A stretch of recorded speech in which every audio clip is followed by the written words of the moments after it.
mic still hums, but the crowd is gone. Words like bullets, now the light is withdrawn. A stage once burning with fire and fight, left cold in the shadow of a violent night. Charlie spoke, not always right, but words don't deserve the end of life. The world's too loud, the silence hurts. Rest in peace, Charlie Kirk. Echoes linger, the lines he drew. Some saw the red, some saw the blue. A man of edges, sharp and stark. Now a candle fading in the dark. What's the cost of a voice so free, when truth a casualty of what we believe? Charlie spoke, not always right, but words don't deserve the end of life. The world's too loud, the silence hurts. Rest in peace, Charlie Kirk. What's the cost of a voice so free, when truth's a casualty of what we believe? Charlie spoke, not always right, but words don't deserve the end of life. The world's too loud, the silence hurts. Rest in peace, Charlie Kirk. The rally roared, the crowd alive, and came the end. No one survived. The anger swells, the questions burn. What's the lesson we never learned?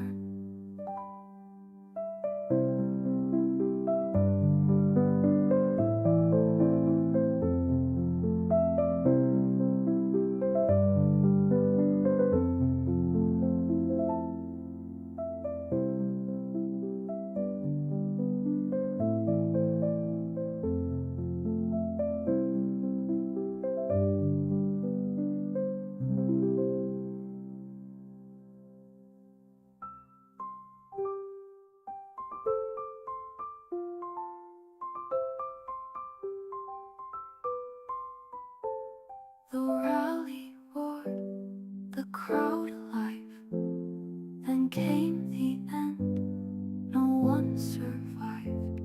The anger swells, the questions burn. What's the lesson we never learned?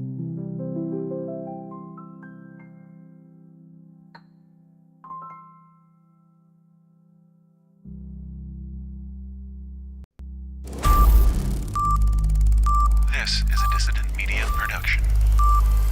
DissidentMedia.net. In a world where everything sucks, two men have the balls to laugh at it. This is The System is Down. Well, you know, I was going to have Spike on. We were going to make a bunch of jokes. It was going to be hilarious and all, but then Charlie Kirk went and got assassinated, so I guess that's what we're doing. You can't handle the truth. You can't handle the truth. You can't handle the truth. It's a big club, and you ain't in it.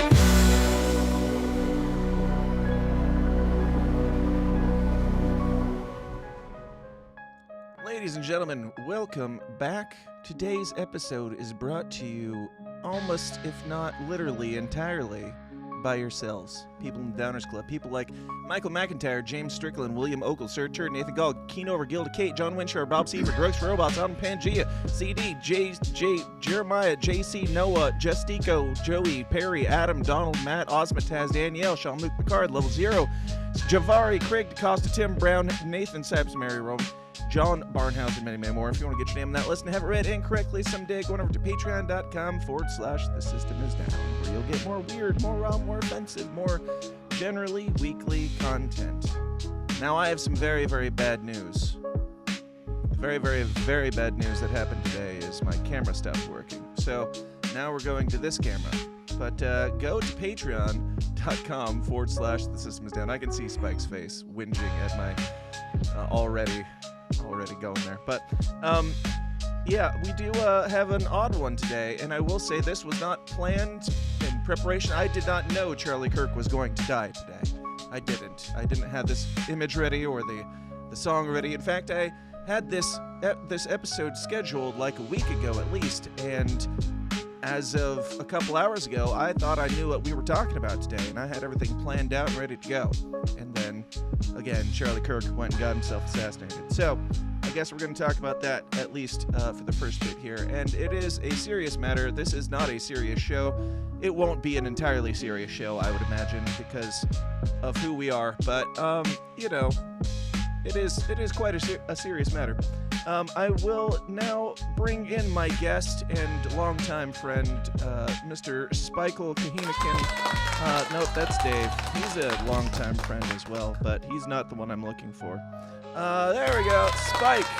Hey, everybody. Spike, happy Monday, or Wednesday, or whatever day it is. How's it going over there? Happy Spike? Monday to you as well, Dan. I don't know what it is.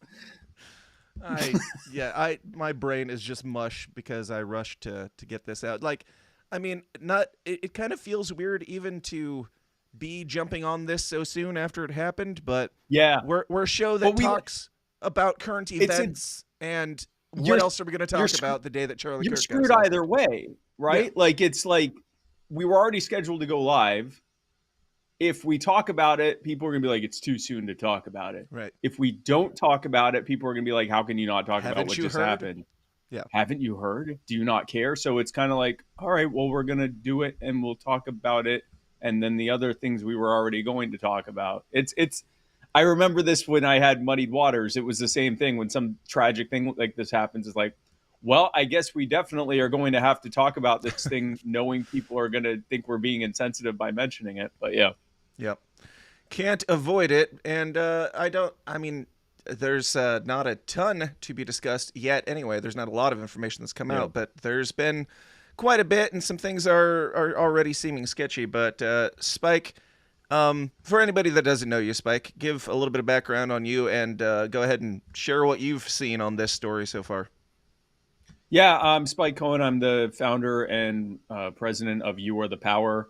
We help people who are having their lives upended by corrupt government officials and bad government policy, and we get the public pressure on those officials to back off and do the right thing. We've had a nearly 100% success rate for the time we've been around, and for the last 2 years, we've actually had a 100% success rate. We haven't lost in over 2 years now. Yeah, my take on what happened is pretty straightforward. I think it's unconscionable. I have always been against political violence. I think if you disagree with someone politically, you should try to beat them by having better ideas and sharing those ideas better than they do. I don't think you should kill someone or hurt someone because you disagree with them politically. And yeah, I think it should go without saying, and it used to go without saying. You would but, think that would, but doesn't. I've seen some absolute ghouls masquerading as people today on social media that are telling me the opposite. I shouldn't say masquerading as people. There's some people out there who have really gotten conditioned into believing that the correct way to deal with someone who says something you don't like is to kill them. Yeah. And I couldn't disagree more. Yeah. Dave, what have you seen? What are your thoughts? I saw the video, which I wish I wouldn't have seen. Yeah. And I saw the... Well, here it is for anybody who hasn't seen it. Just kidding. We don't have to do that. Anybody who hasn't seen it, not see it again. Yeah, hasn't been on Twitter yet because it is everywhere and it is not comfortable to watch. Yeah, no, it's not good. I did see the comment section at Vice News, which is pure nihilism, and anybody. It's alarming how many people in America celebrate political assassination. today. That's Yeah. pretty scary shit. Yeah, and that's what this is. It is a directly political assassination, and there are people immediately coming out of the woodwork to, like, who's hissing? Is that me or is that somebody else? Sounds like somebody's making something. Uncomfortable as it is to, like, the people celebrating it are...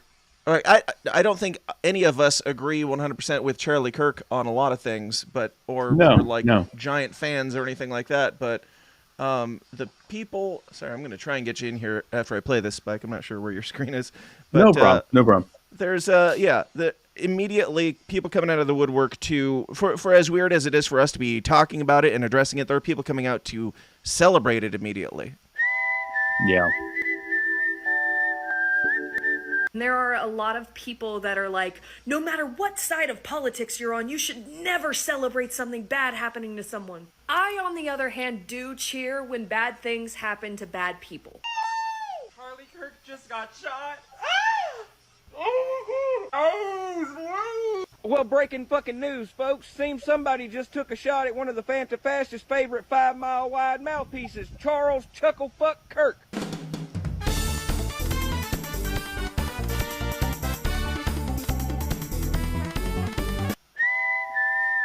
All right, so that's where we're at. Celebrating death of and for a lot of these people that are like, well, I do celebrate when somebody who's an evil monster dies. Like, what did he do? What did he do exactly? He said some things that you didn't like. He didn't start wars. He didn't genocide trans people. He didn't whatever, like all the evil. He had opinions that you disagree with, and now you're celebrating that he died because his opinions were wrong. Great job. Yeah, I mean, he was essentially like, and I'm not like, I didn't follow him closely, but he struck me as like a slightly less than moderate Republican. Like he didn't strike me as a far anything. Not that it would justify killing him, but like also his opinion was, you can correct me if I'm wrong. His opinion, again, even if his opinion was fringe, we're three fringe people. There's having a fringe opinion doesn't justify this. Even having a really terrible opinion doesn't justify this. But my understanding was he was kind of I don't know, maybe 40 to 60% of the country would agree with most of everything he said. Like he was a pretty down the middle guy, right? Am I missing something here? Yeah, and even on on the stuff that we might disagree with him on some of the war stuff, he seemed to be he had Dave Smith on to give some counter arguments and things at TPUSA, and he had Ross Ulbricht come speak and stuff like that recently. So even on some of that stuff, he was starting to lean more toward our camp. I'm not saying he was libertarian, but he was coming around on some of the issues even, which, I mean, some might speculate, and I'm curious if you guys do, if that has anything to do with this incident. Before we get into conspiracy theories, I just want to say the people that were in those videos that we just watched, they would make no distinction between the three of us and Charlie Kirk. Yeah, exactly. If anything, they would say that we are worse if they got to know your opinions. And that's terrifying because anybody to the right of whatever, Rand Paul, I don't know who, that's a Nazi, dude. And when you weaponize mental illness, you just have to get the very, very outskirts of it. It's like that meme with the stick guy poking, do the thing, do that. Yeah.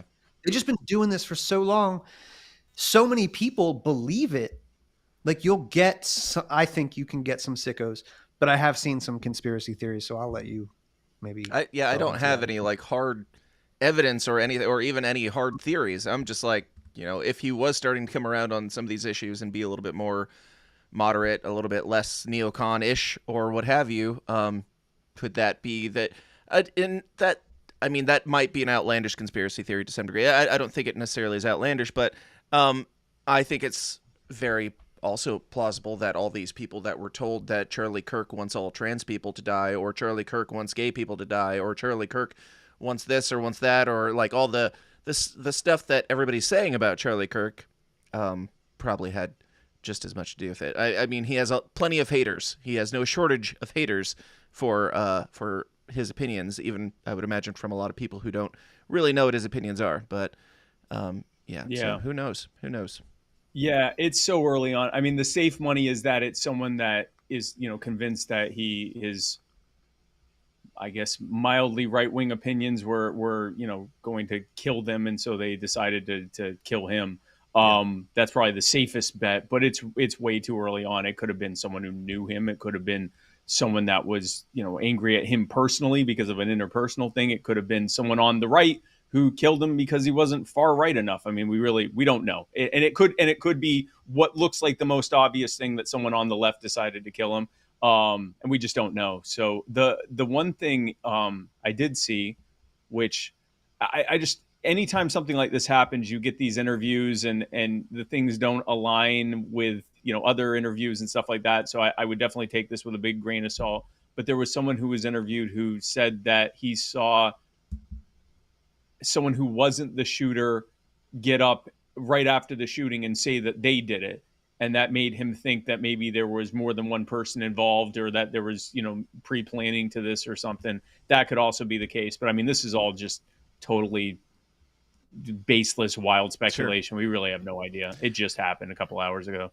It did. And here's a little bit more baseless, wild speculation, not of ours. But this is a man, I don't know if this is a guy who knows who they're claiming is the shooter, but there's video that I have here somewhere of who they said was the shooter being dragged away also. But the guy that they're claiming is the shooter, this guy already is not buying it. They're arresting a guy by the name of George Sim. Yeah, I know the guy. I don't think he did it. I think they arrested the wrong guy. I think whoever did it was a good shooter, a sharpshooter. It was one shot right directly to the heart, and we need to find out who did this. I think there should be a research completely done that took place hours, maybe a day, before anything went on. Who could be there and pull that trigger and do it? And I don't think it was George Sim. He was poor, broke. Maybe he was on medication, a little bit loony moon. Maybe a perfect person to pick and say they did it, but I don't think he did it. This motherfucker spitting. Yeah, he's not buying it. And if I can find the video, I'll pull it up. But the guy that they took away, had his pants around his ankles, did not look like a sharpshooter type of guy. And the crowd there was so massive. It would have had to have been a very good shooter, I would imagine. So I don't know. Do you guys think there's anything to this angry old man who definitely insists that his friend did not do it? Yeah, I honestly, again, I have no idea. I had thought I read that people were saying that it was someone that shot him relatively up close, like they saw someone shoot him. Is that not the case? I heard 200 yards away. Oh, okay. Well, then I may have misread something. We have, or someone else may have said that, and then someone else said that. Again, this is like the fog of war stuff that happens right after these types of things. Dude. You'll hear things that are complete one, like where neither can be true, and or neither can be. One of them has to be true, or neither can both be true at the same time. Yeah. Freedom Uncut said, they said he's not the shooter. Cash Patel just announced that the FBI has the real shooter. Okay, well, we'll see. Now, this video, I guess, just came out. My lovely wife sent it to me. Shooter is seen running on roof after the shot here.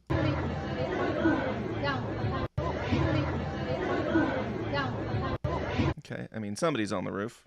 I guess we don't really know who it is there, but there's definitely somebody on the roof, which seems like where you would need to be to pull off a shot like that and not have it be extremely obvious, but I don't know. Yeah, I don't know either. It's because that could be the shooter. That could be someone that was with security that was running towards the scene. That you really don't know.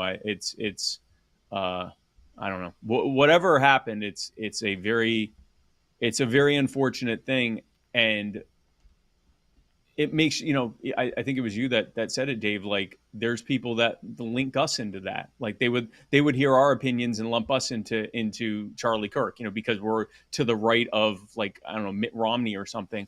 That means we're all a bunch of Nazis, and including Mitt Romney. Mitt Romney and anyone to the right of him is a Nazi. Therefore, we are as well.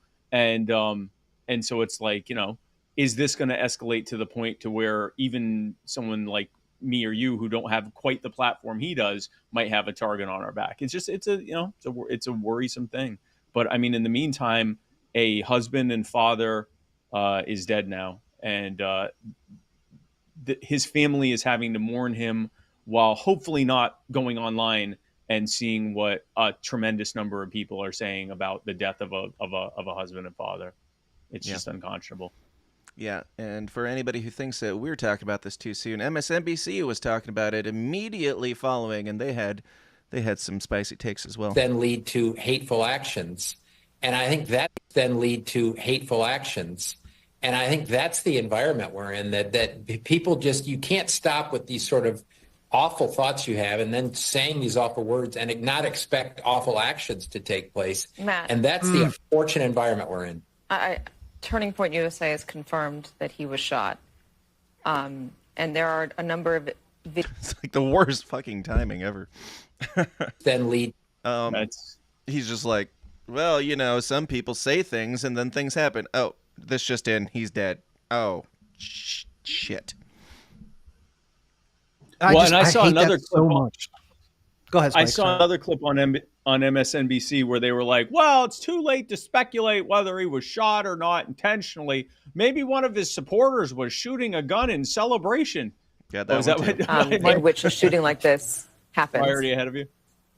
Yeah, and again, I emphasize what you just emphasized. We don't know any of the full details of this. That we don't know if this was a supporter shooting their gun off in celebration, or so we have no idea about. Yep, because that happens. That's probably it. Yeah. I know.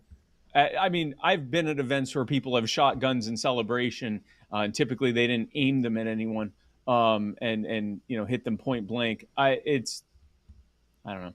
Only at Trump rallies, you know. Oh, only at, yeah. As we know, the places where shooters go are typically Trump rallies and other places with people with lots of guns, not schools and movie theaters and malls. They go to where everyone has guns because more guns makes us less safe, as we know. That's right. That's right. Now, with all of this, I mean, we don't know much yet, so I don't want to belabor it and you know, speculate too much immediately following. That's not at all what we intended to do here today. As stuff comes out, you know, we will talk about it here and we will make jokes about it. Not sorry, but yeah, what we do know now is Charlie Kirk is dead, and Charlie Kirk was assassinated, and that's all. But that has wild implications, I would say, for the potential peace and civil unrest and whatnot in this in this country moving forward. And I mean, there's been speculation for years about upcoming civil war. Have we already begun the next civil war? And now, like the Donald Trump thing, had Donald Trump gotten successfully assassinated, if you believe in that sort of thing, then we'd be talking completely different game right now. But now we are in the position similar to that, where a big Donald Trump supporting guy who's got these, you know, these right-leaning he has a very large young male audience on the right. Where does this go? Well, I think we're all about to find out. I honestly don't know. I think it's going to be worse. Are there going to be, you know, I think there is at least some risk that there's going to be retaliatory attacks. I think there's some risk there's going to be copycat attacks. I think we are in a more hostile environment now than we were this time yesterday, put it that way. And I think that things like this are just going to keep pushing it along. But I think the underlying thing is politics combined with social media. I don't know if it's turning people into these like ghoulish caricatures of themselves or laying bare what was already there or some combination of those things. But I'm just watching, like, even like people I know personally who are just becoming over time. And it's not even like just those on the left or just those on the right. It's like across the board, people are becoming like more and more almost like a weird caricature of themselves when it comes to this stuff. And, you know, I think there was a poll that came out recently and it was like 55% of people thought that the assassination of Donald Trump was justified. I don't know if that was 55% of people or of all people, or just 55% of Democrats, or what that breakdown was. But like, you have large numbers of people that think that assassinating a politician, or in this case, a political pundit. Because like you said before, Dan, Charlie wasn't even a politician. Like he never started a war. He never voted to start a war. He was like a talking head. I'm not trying to trivialize what he did. He was a political pundit. Yeah. And he was one that would host debates with people he disagreed with. He's a guy with opinions. That was it. He's a guy with opinions who would even find other people with the opposite opinions and engage with debate with them. Mm-hmm. That's what we want. Even if we disagree with him, that's what we want. We want to be able to have these discussions and debates with people. So it's just horrific. It's very, very sad. It is. Dave, any final thoughts on this? And is this impending civil war? Where does this go in your mind? Oh man, I definitely feels like it, but I hope not. But you should prepare for it like it is, dude. I'm lucky enough to work for the most based, badass Second Amendment civil rights organization in the world.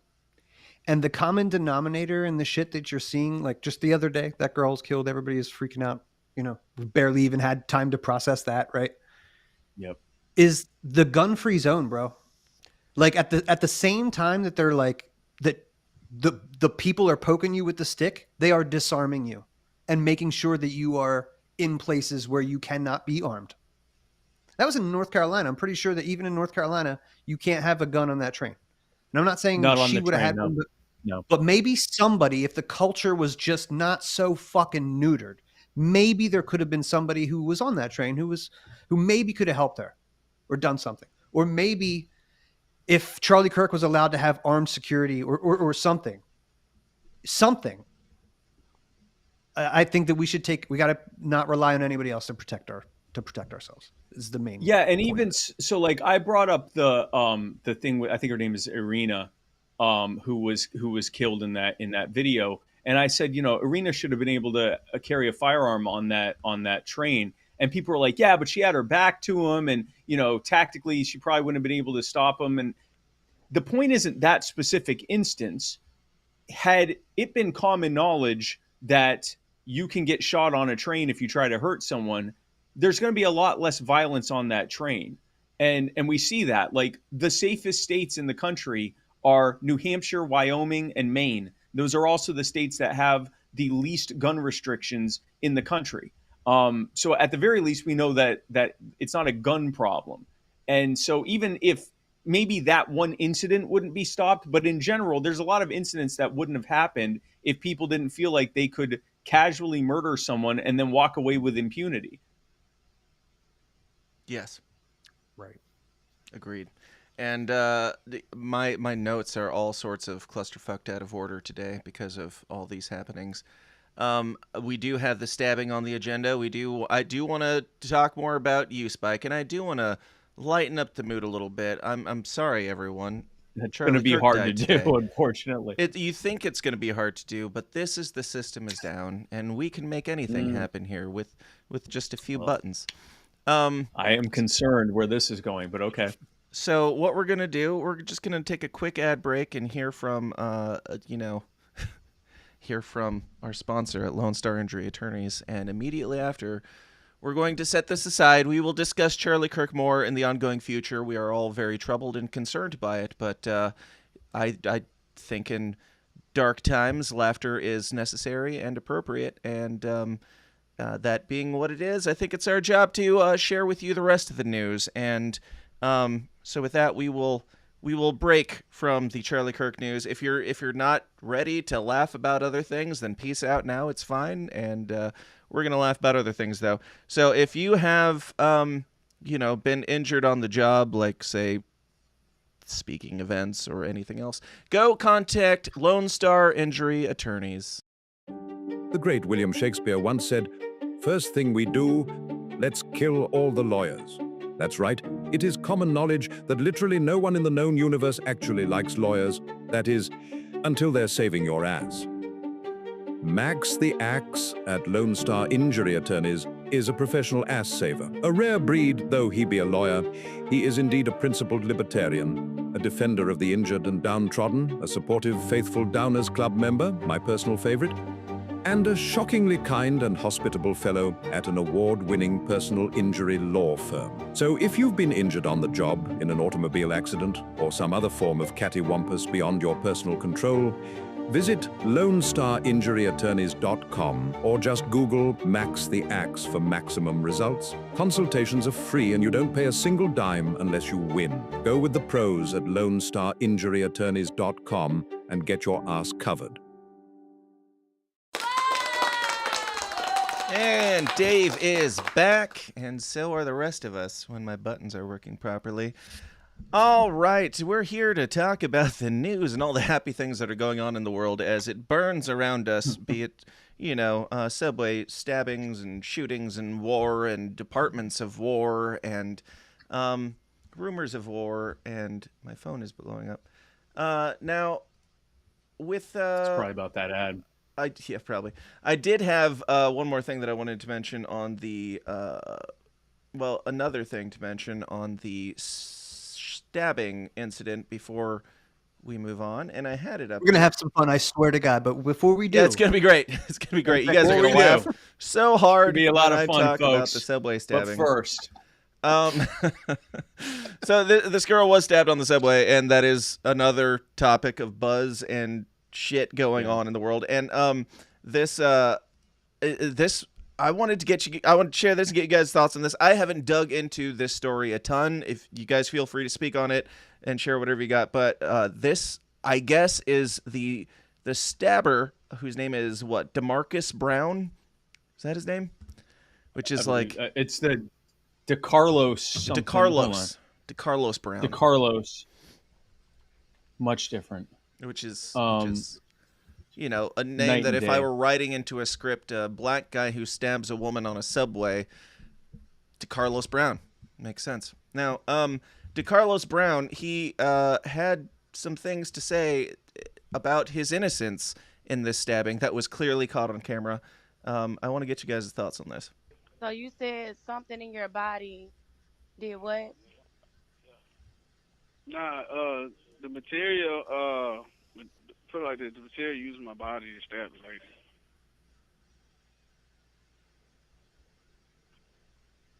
And so she just got stabbed.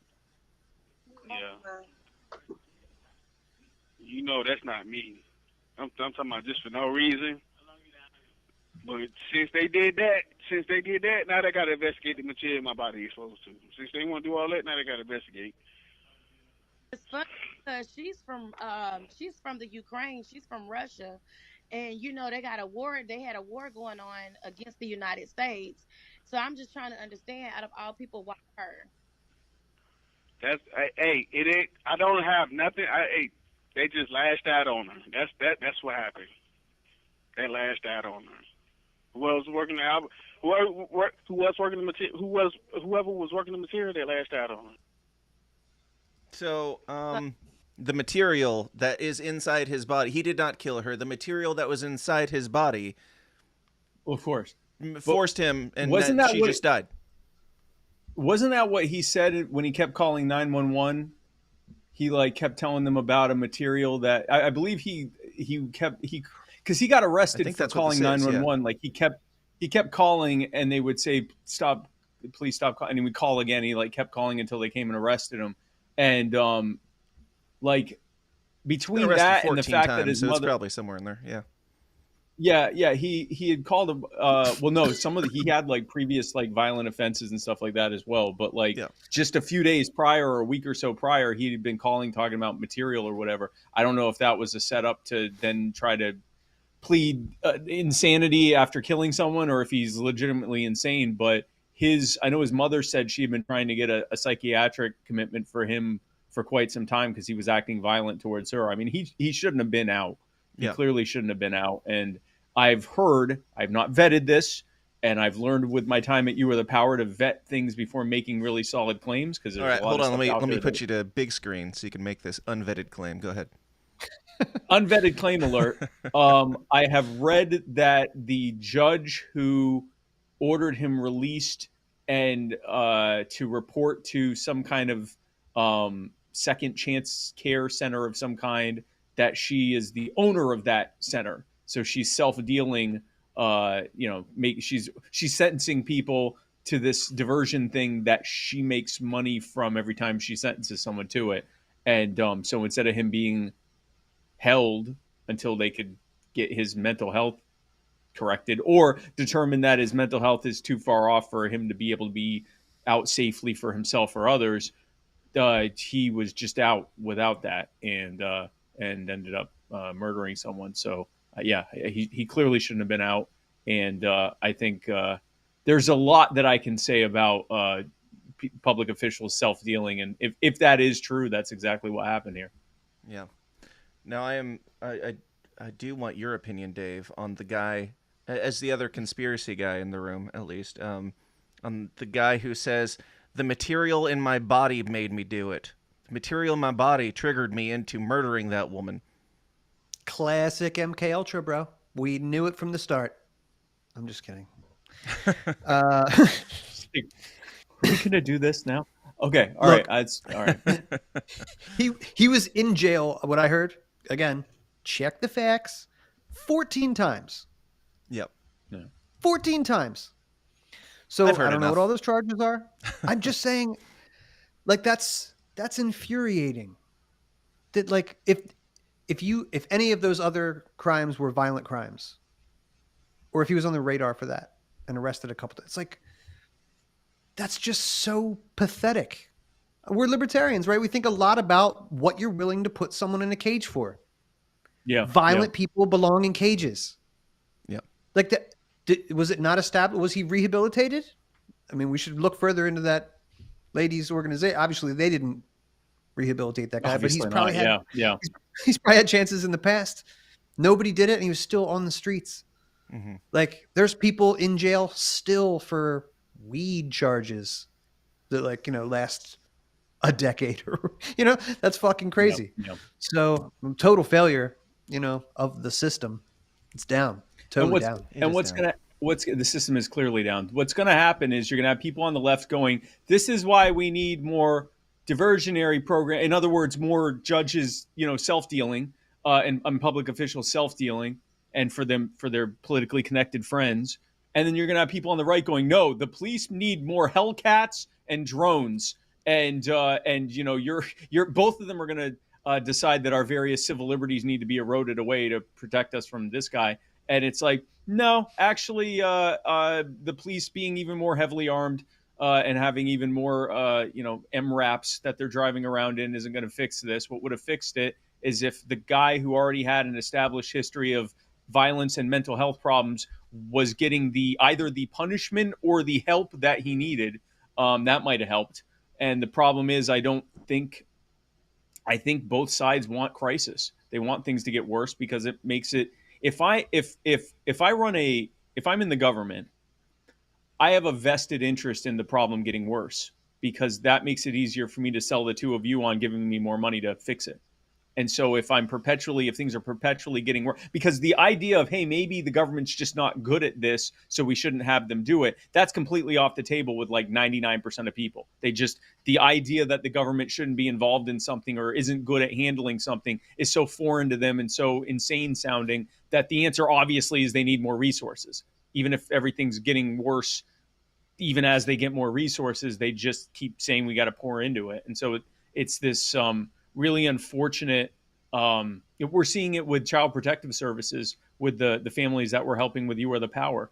You have Child Protective Services that are taking children from innocent parents and knowingly doing so because they get paid by the federal government every time they take a child from an innocent family. And I mean, this is all documented. I'm not just making, I gave that unvetted claim earlier. These are completely vetted claims. We spent hundreds of hours vetting these families' claims.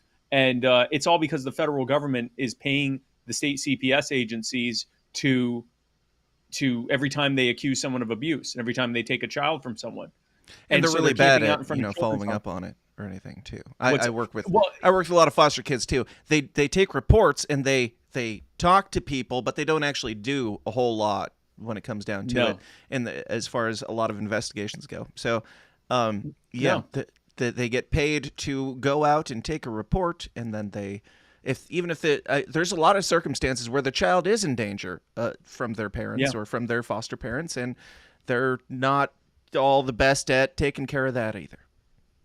No, because they're too busy trying to fill their quota, so they're not going to look for someone who's trying to cover their tracks. Yeah. They're not going to put it is more of an expensive resources to try to find an actual abuser who isn't going to take their children to a children's hospital after they've abused them. It's easier to go after someone who did nothing wrong and has a kid that has explained fractures and bruising because of a health condition or because of an accident or something like that. So you get innocent people having their kids taken from them. And you also have an increase in actual child abuse. And it helps that agency because they can go to the public and say, listen, even after all these children that we've taken from these abusive families, the number of abuse cases continues to rise. We need even more money and more resources. So the system is gamed for allowing the problem to get worse, or in some cases making the problem worse. That's why government sucks.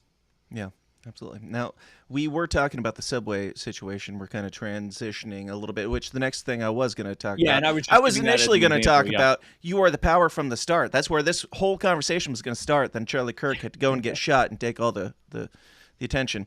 But completely unrelated to anything, I thought, I haven't caught up in a long time. We have a lot of catching up to do. I don't know what all you guys have been doing with You Are the Power. Great name, by the way. Whoever came up with it, genius. But I can't remember now. It's never going to go away. I did. I received some listener submitted questions as icebreaker questions, completely unrelated to anything. So we'll just throw a few of these in here and there to break the ice. So Spike, are you ever afraid to ride the subway with your black wife? We don't have a subway. No, so far I've been the few times we've had to use public transportation, we've both walked away unscathed, thankfully. Yeah. Like, are you suffering from any black fatigue, or does having a black wife prevent that? Or are you pretty good? I mean, I don't think it'd do the opposite of preventing it, really. Your wife is amazing, and I love her very much. She's the best. Tasha's great. Yes. Anyway. All right. Speaking of your wife, what do you think of black fatigue? Are you sick of these guys yet?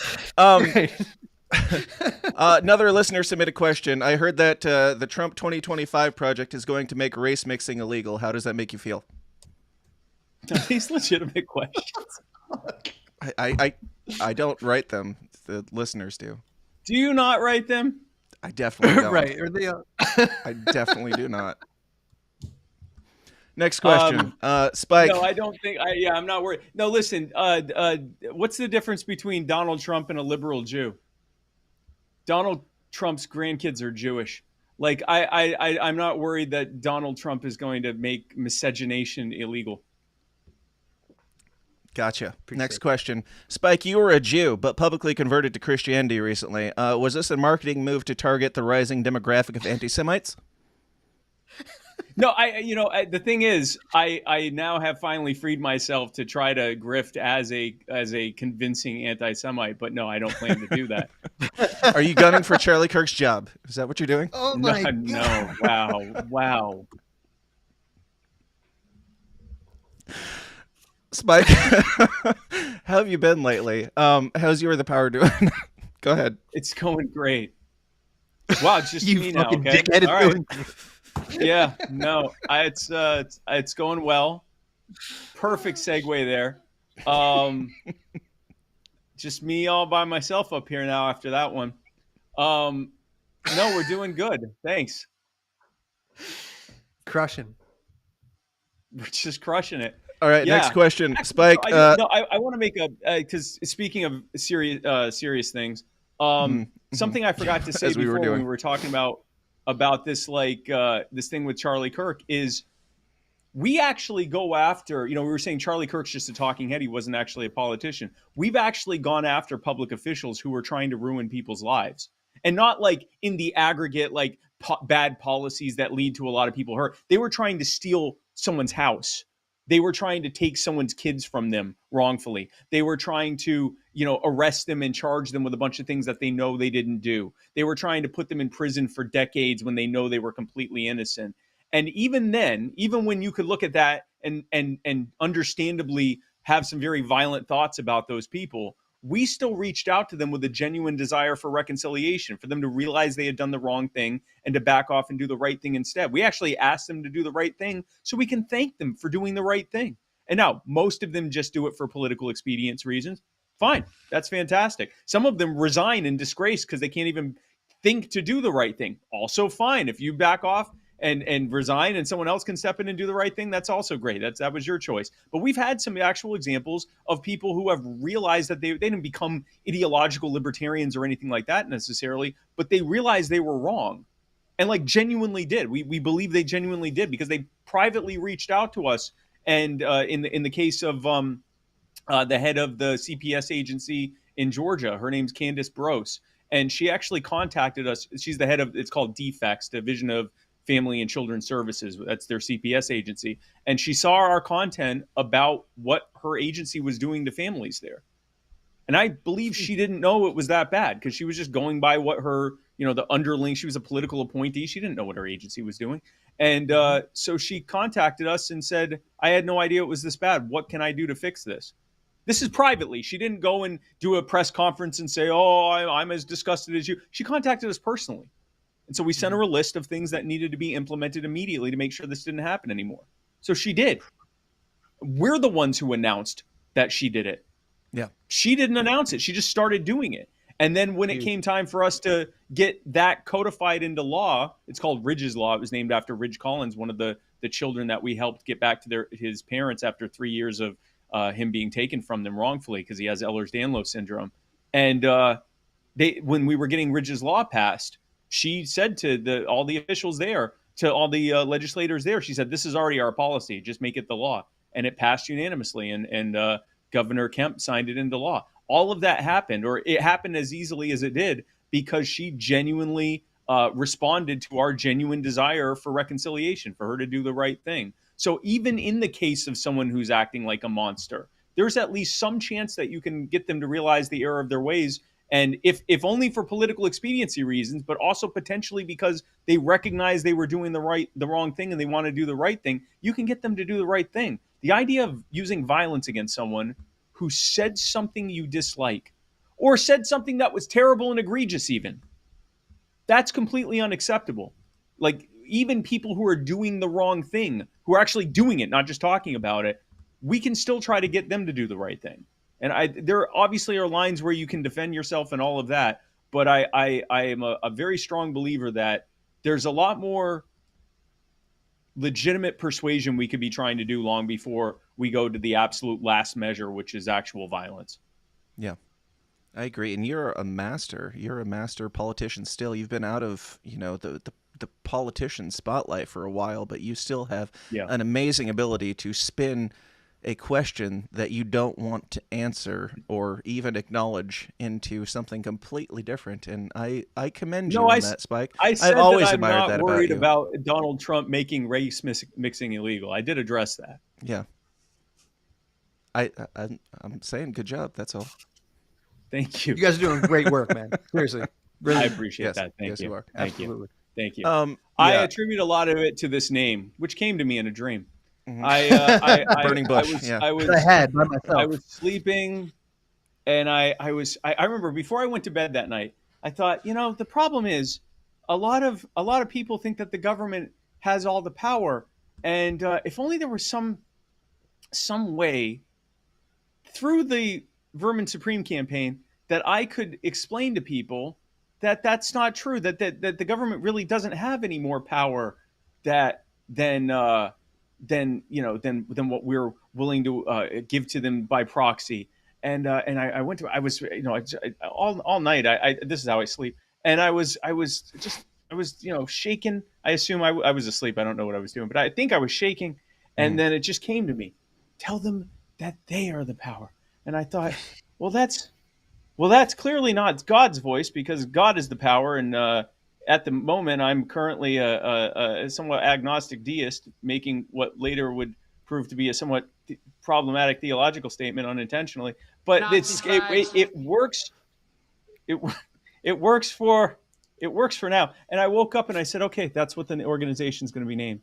Now, there have been some very slanderous accusations out there that I actually stole or took the name from a video that I saw a friend of mine make. But I don't. That's not true. What are these clips? Well, the first one was this. Nazi fags. Second one was this. You gotta be able to pume. Yeah, if you listen to my show ever, Spike, you would know that. But I would know that. That's a running joke. Yeah. So no. So Dan, I'll say it. Dan came up with "You Are the Power," and I don't know what statement he was trying to make. Spike, but next I liked question. It, and I said, next. Hey, well, do you mind if I make this my entire personality? And he said, "Sure." Yep, I did. Yeah. That was that was over 5 years ago now. It feels like longer. It does feel. I mean, just working on that campaign feels like so long ago because there's been so many campaigns and so many ups and downs, and like the news side. Donald Trump's been bad, then good, then bad again since then. Like so many things have changed, even since the last time we really spoke. One more listener suggested question. Can you tell us all the Jew secrets now? Space lasers, circumcision, and whatnot. Is circumcision a secret? I mean, okay, so for those who don't know, the magic behind it, I don't know. It doesn't seem magic to me. So my understanding is around the 8 days old, cosmetic surgery is performed on us. Mm-hmm. That's about it. Mm-hmm. Now, if you've been in a situation where you've had a circumcision and you've bled all over your underwear and you need new underwear, you should probably contact Sheath Underwear. Sheath Underwear. My friends, do yourselves a favor and elevate your daily comfort with Sheath Underwear, an innovative dual pouch personal injury attorney design provides unparalleled support and separation, ensuring each part of you has the space it deserves. That's right. Experience the sophistication of a design that respects your anatomy. The moisture-wicking technology sets you a new standard for comfort. Dialogue about this ad. Wow. I can't believe you did it. The advanced system not only keeps you cool, but prevents chafing and odor. No more swamp balls, bro. Keep it feeling effortless. That's right. Keep your freshly circumcised penis ready to go. This is is verbatim the script that they sent to us. Yes. Keep your freshly circumcised penis safe and healthy. Go to sheathunderwear.com and use what? Freshly. So this is any age, really. That's a niche marketing. Go ahead. Okay. Trying to make a buck here, Spike. Settle down. So go to sheathunderwear.com and use promo code SYSTEM at checkout. Experience the perfect blend of comfort and functionality with Sheath. Again, that's sheathunderwear.com and use the promo code SYSTEM. And I think we can save the rest of them for the least opportune time moving forward. You'll figure it out. You've been nailing it so far. So thank you, Spike. Tell us more about You Are the Power, Spike. Go ahead. Yeah, it's great. So go to him. Let's go to Dave. Let's go right back just to me. Well, I'm glad you asked, Dan. So at You Are the Power, like I said, we have the segues are just amazing on this show. We have had an incredible success rate with helping people who are having their lives destroyed and helping them to end it. Like people who are losing their homes, people who are facing decades in prison, people having their children taken from them and everything else. And it sounds like something an 8-year-old would come up with, like, hey, why don't we just find the people that are doing that to them and tell them to stop? We've had a 100% success rate for over 2 years now. And it's like a 96% success rate since we started. It's just been, I have actually been shocked at how successful it's been. And for as simple of a concept as that sounds like, who else is doing what you're doing? Like, what other libertarians especially are going to the courthouse and saying, here's what needs to happen. Yeah, well, going to the courthouse, our bread and butter has been our online swarms. So we put our content out and it'll go viral. But we found it doesn't even necessarily have to go viral. I mean, sometimes we've had thousands of people, tens of thousands of people reach out to these officials by email. Because what we do is we make the content about this family or this individual, whoever's being harmed, and we tell them the specific people that are doing it to them, not like the city council or the family court. We say the specific name of the person that's doing it, and then we have them go to a page on our site that has that person's name and email address, and all they got to do is click on it, and a pre-formatted email with all the information, all the wording comes up. They can edit the wording if they want, or they can just add their name to the bottom and press send. Like in 10 seconds time, they can be a part of getting this solved. And so we do that. Sometimes thousands, tens of thousands of people do it. Sometimes dozens of people do it. Sometimes it's not, hundreds or thousands of people doing it. It turns out these people aren't used to anyone contacting them. Mm-hmm. They aren't used to having dozens of anyone contact them to say the same thing. Hey, back off of this family, back off of this person, back off of whatever. And then they go online and see that they're becoming mildly famous on social media for all the wrong reasons. And then, if that doesn't work, we'll actually show up. We've showed up to council meetings. We've showed up to to trials to be there in support of the families that we're helping and so forth. But more often than not, we never even have to go there. We usually are able to do, I'd say, 90+% of what we do is all entirely online, and we never actually have to go to the next step. We've become, people have been following this for a few years. There used to be a few videos every year of me speaking in front of city council meetings or county council meetings or zoning board or whatever. I'd go speak in front of these groups, and we'd have these viral videos of me telling it like it is or whatever. We haven't had that in 2 years now because we haven't needed it. We thought with the Rebecca Massey case, we were sure I would be having to, fly to surprise Arizona to tell them what for. They dropped all the charges before we could even look up plane tickets. So, I mean, we've become very, very successful. It's been really incredible, actually. Basically, you have weaponized the autistic social media trolling, and you've done it in a beautiful way. And has there, the honest question, it's not a joke, like, have you talked to the Libertarian Party or like bigger organizations about partnering up with you to put more people on blast that are doing corrupt shit? So we can't partner directly with political parties or campaigns because we're a 501c3. And also we don't want to be tied to a political party. Sure. And even though, I mean, ideologically, this is, distilled libertarianism in activism, we don't even really want to be tied to a specific like political movement necessarily. I shouldn't say that. We are definitely part of the liberty movement, but we don't try to like, you're not going to alienate anybody because you're just right, we're not trying to right or alienate wrong. anyone. And what's crazy is, like you mentioned, weaponized autism. That definitely was the beginning of it, I would say. But like, we have more and more normal people that are a part of this. Like our volunteer leadership is more and more like people who I had never heard of before. And they're just everyday people who are literally across the entire political spectrum who just want to help with these things. And we are explaining our underlying principles behind it. We explain our desire for each person to be treated like an individual human being, and what happens when government imposes itself on us and all of that. And they're 100% behind it. And it's really been incredible. But yeah, we're increasingly like a bunch of normies. It's the wildest thing to see it happen. And we're utilizing everyday people who aren't, a lot of them don't even really have very strong political opinions. Like they just want to help this family. And then we show them another family they can help. And then we show them another one and another one and another one. And then before they know it, they're these like incredible activists for liberty. And they're learning the ideas even as they're doing them, as they're actually acting upon them. So it's actually been pretty wild to see that. Yeah.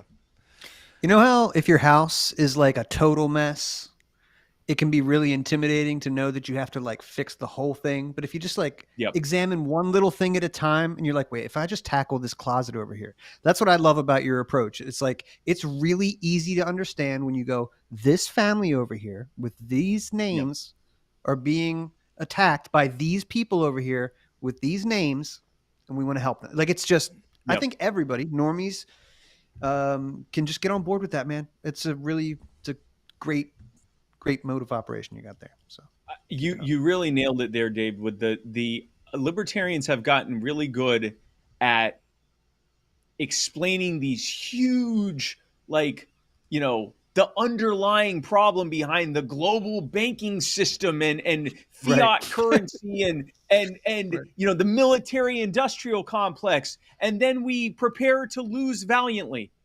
And it almost becomes like a badge of honor. Like, even before we lose, we're like, we're going to lose, but everyone's going to know we were right when we're put in the FEMA camps. And it's like, yeah, or maybe we could like find an attainable, feasible goal that doesn't seem as sexy, but it means everything to the people we're helping.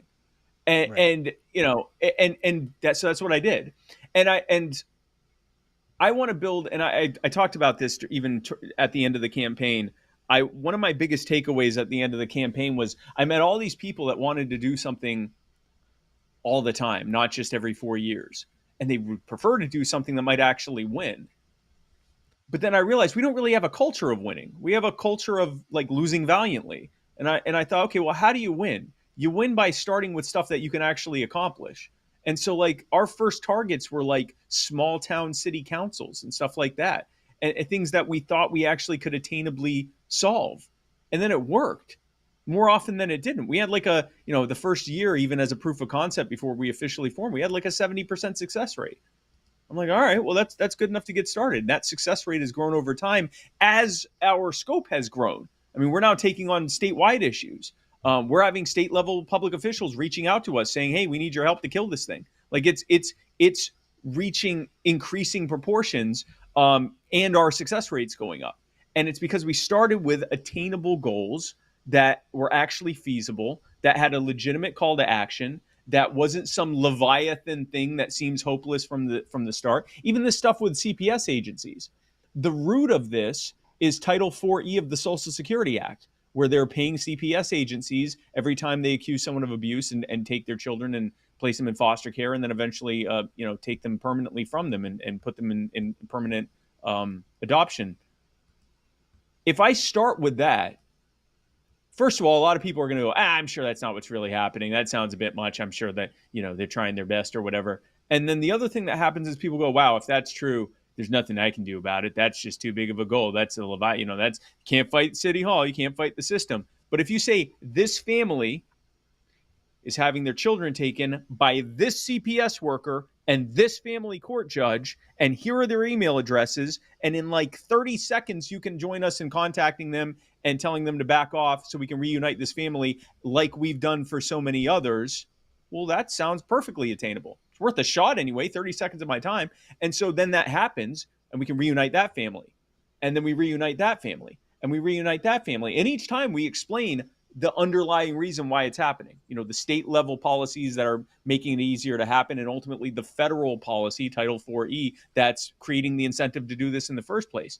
But we focus on this family, and then this one, and then this one, and then this one.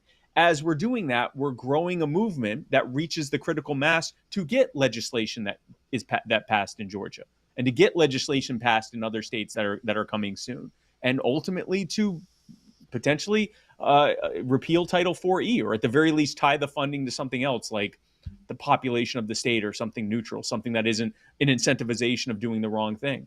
But we didn't start with the big thing, and we didn't start with our libertarian principles behind why we're doing it. We're saying, hey, let's help this family get their kids back. And then you grow from there. And that's what we're doing.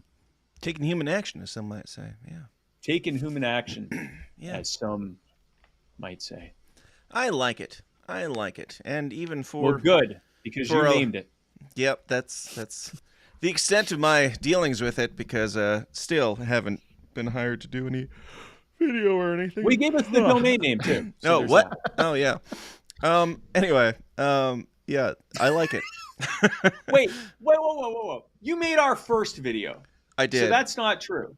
You did. I did make the video before it was anything. Video. I did make that. I did. That's true. Yep. That is true. That is true. Anyway. Look at them soliciting live. Just, Speaking of children being reunited with their families, we got to talk about Epstein at some point. Okay, go ahead. what I was saying is that I would like to remind you that in my debate with Dave Smith, I took a point to call him for a coward for not going on your show. Yes, and but I personally believe that worked. So you're welcome. Thank you, Spike Cohen. Now, that brings me to my next listener question. They said, "Did you get where you are? Did you come to this conclusion of belief because you're too much of a self-hating Jew that it self-hated you into believing in Jesus? And is that why Dave Smith is more famous than you because he is still on the team?" Go ahead. Can you send me a screenshot of that existing on your device right now? Yes. I will send it to you immediately following this and a little bit of Photoshop. You type it out. It's an anonymous that was listener. reading. I can't That's disclose one of the best anything. narrations I've ever experienced. Yeah. There was a lot of in there. I like that you included. I can't read very well. Yes. I can tell. There was a lot of dots, and so I had to pause. I think the answer to that is I think that question answered itself, frankly. I disagree. Go ahead. Fair enough. Continue. Please continue. No, I think the answer, I feel like that question was more of a tautology than a question proper. Speaking of reuniting kids with their parents, we got to talk about Epstein at least a little bit. So there's some stuff that came out this week with Donald Trump, I guess, wrote a birthday card to Epstein. There's some new documents that have been released officially, and this rumored birthday greeting that Donald Trump, the Wall Street Journal, I think it was, said that this existed years ago, and then everybody's like, oh, it obviously doesn't exist, otherwise it would have came out by now. Supposedly it's come out. The conservatives are saying, and the Donald Trump supporters are saying that obviously it's not real because Donald Trump is not that fluent of a writer, and also that that signature has a little bit more of a tail on the end of it than Donald Trump's signature does. But if you look at the documents, Donald Trump is one of the very few people on the friends list at the beginning of this is the 50th birthday Epstein binder, I guess, the scrapbook that Ghislaine Maxwell made for Jeffrey Epstein, which, I mean, I don't know what fucking world we're living in at this point where we're like going through the scrapbooking endeavors of Ghislaine Maxwell and Jeffrey Epstein's 50th birthday. But yeah, we gotta address it at least a little bit because there's a lot of back and forth over whether or not this is in fact Donald Trump's signature and whether or not Donald Trump this or that, and Donald Trump's been up and down, back and forth. We've got Mike Johnson now has said that Donald Trump was an Epstein informant for the FBI, and Donald Trump this and that. Donald Trump still claiming that this is a Democratic hoax that could never have any. Yeah, it's a hoax, and Donald Trump was an informant for the hoax, and like the plot is completely lost at this point. But Spike, you followed. I know that people online say that you haven't actually talked about Epstein up until now when Donald Trump is involved. You never addressed it. I've had these accusations against me too. I've never addressed this before yesterday. But Grok clears that up very nicely and easily these days. But any thoughts on this birthday stuff, Grok the Epstein stuff? for that. Yes. Yeah, well, I mean, the thing is, I never commented on Epstein until yesterday. And it didn't matter to me at all back when my hero Joe Biden was president.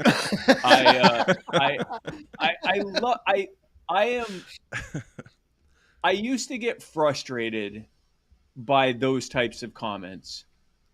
Now I find a weird kind of joy in them, because if those are the only negative responses I get, it means that I must be right in what I'm saying.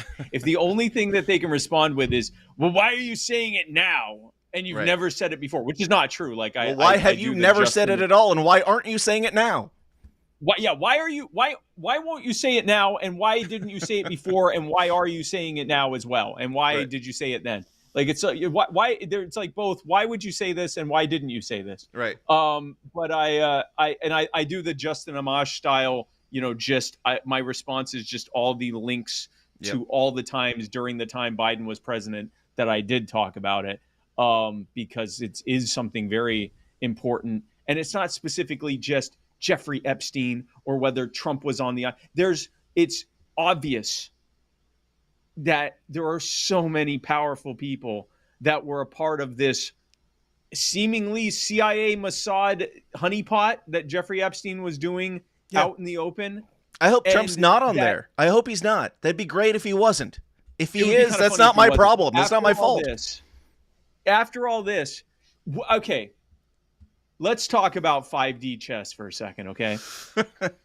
Trust the plan, bro. What if, this isn't what's happening, but what if, I don't want to say what if, it would be funny if Donald Trump knows he's not on the list, knows that only people who have opposed him are on the list, maybe a few of his allies, but he's fine with them, being given the accountability they deserve. But he's doing all this so that every single last Democrat is on the books saying, we have to release this. You got to release it. You got to release it. You got to release it. And then he's like, you know what? Yeah, that's not what's happening.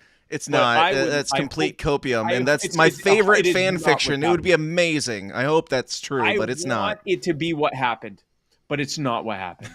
It's clearly not what happened. And for those who say like, well, why didn't it come out when Biden was president or whatever? Because a bunch of Democrats are on it too. That's same reason. It's a mutually assured destruction document.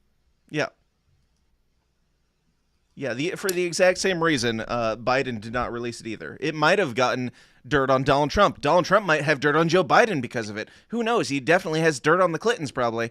Why isn't Donald Trump releasing it? It's the same thing on both sides. It's, mutually assured destruction. The Democrat Party on Twitter tweeted the other day at the GOP that they're pedo protectors.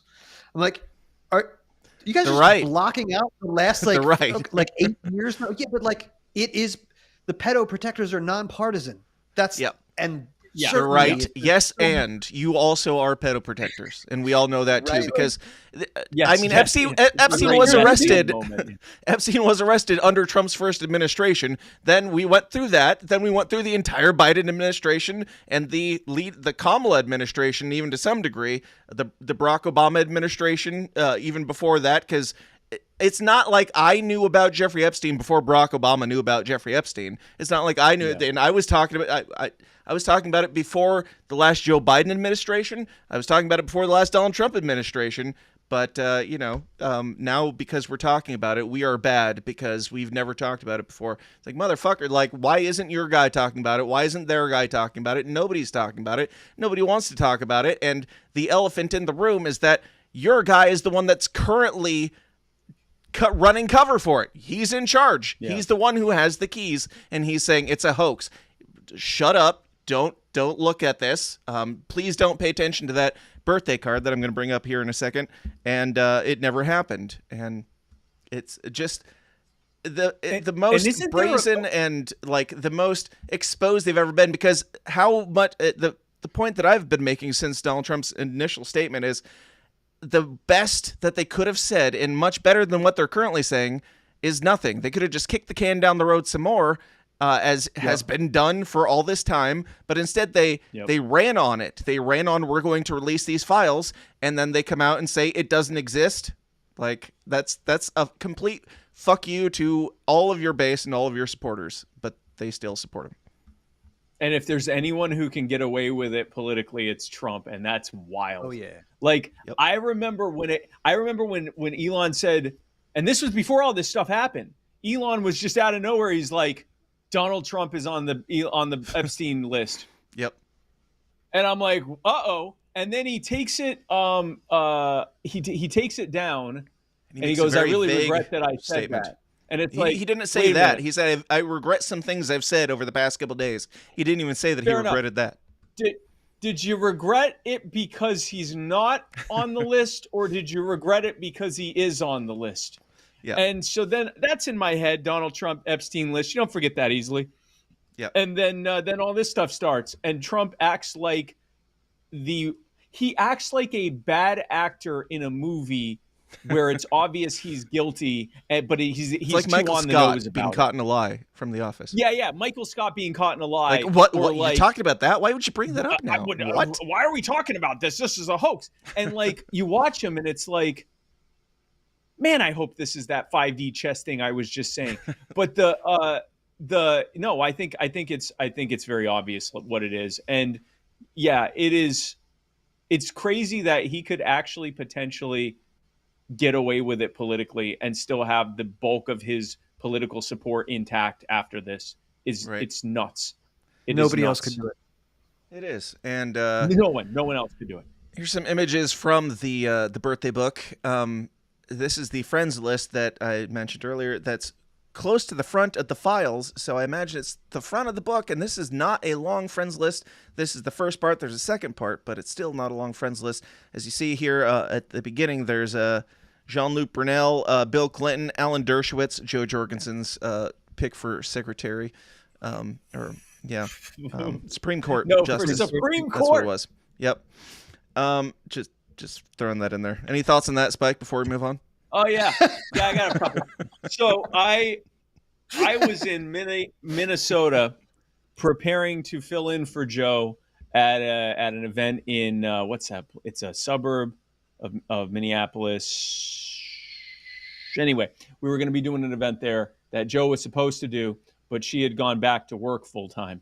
So Monday through Friday. So I had to start filling in for her in October. Right when it matters, like and so I gave. What's that? Like a substitute president, some would say, and I would go in and say, "Hello, folks. I am Joe Jorgensen." And did you wear a wig? And no, I just like this, and I would just act. I deadpanned it, and so right before this, like 5 a.m, and I get a call from Matt, my campaign manager, and he's like, "You're not going to believe this." That's how he talks.